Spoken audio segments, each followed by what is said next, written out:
So now that we've covered the ForkJoinPool class and the ForkJoinTask class, we're going to talk about some of the subclasses of ForkJoinTask.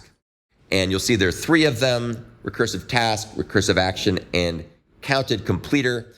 We're going to focus primarily on RecursiveTask with a little bit of coverage of RecursiveAction, and not going to say a whole lot about CountedCompleter. That's used more or less by sophisticated modern Java concurrency and parallelism frameworks that are beyond the scope of this class.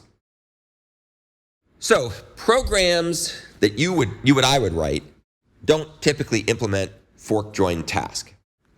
Instead, programs that you and I would write extend the ForkJoinTask and override its compute hook method. So what you'll see here is that ForkJoinTask has a bunch of subclasses: RecursiveTask, RecursiveAction, and CountedCompleter.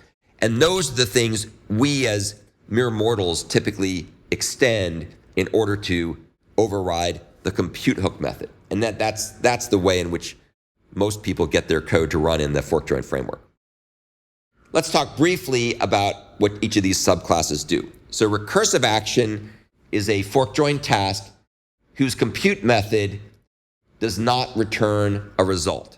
So you can see it has a void return value, using the word return loosely here. So that's what RecursiveAction does. RecursiveTask is used for computations that do return a result. And as you can see, compute is going to return a result, which will be type V, whatever V is used to parameterize the RecursiveTask with. So you give it a value, and compute returns that value. And then finally, CountedCompleter is used for computation in which completed actions trigger other actions.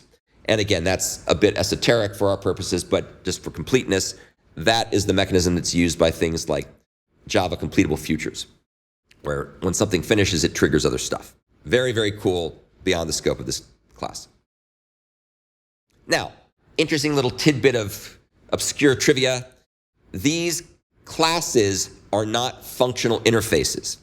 Why? Because all this stuff was added to Java 7, and Java 7 came before Java 8, and functional interfaces didn't show up in Java until Java 8. So all this stuff was done before we had functional interfaces.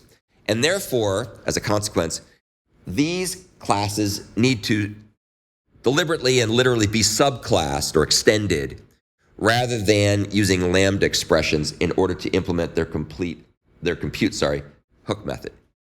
And so that's a little bit annoying. It's not the end of the world. And if you find it annoying, salvation is at hand, because you just have to program with the Java 8 concurrency and parallelism frameworks like parallel streams or completable futures, and they handle all that stuff for you. So you never have to see ForkJoinTasks or any of these other classes at all, because it's all abstracted away in a wonderful functional programming facade. But to the extent we stick with the Java 7 variants of things, then you have to subclass this stuff. And you will see that when you do the assignments. So, as I said before, the Java Parallel Streams framework essentially provides a functional facade to ForkJoinTask, where it wraps all this object-oriented stuff inside nice, concise, functional programming interfaces. And how much you appreciate that and leverage it really comes down to 2 things. Have you popped your brain into the functional programming paradigm? Which the answer is you ought to if you haven't, but you aren't required to necessarily. And are you using a version of Java that is Java 8 or later? If you're stuck with versions of Java that are Java 7 or earlier, then you're not going to be able to use functional programming features, at least not very easily.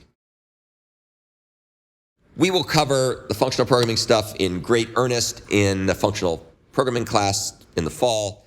In this course, I encourage people to try it. If you're interested, there's a whole playlist that's available on my YouTube channel that talks about functional programming, but I don't require it as much just because there's only so many things we can do at one time. But it's a good idea to get your head around functional programming, because it's kind of here to stay and exciting and fun and more concise in a lot of ways.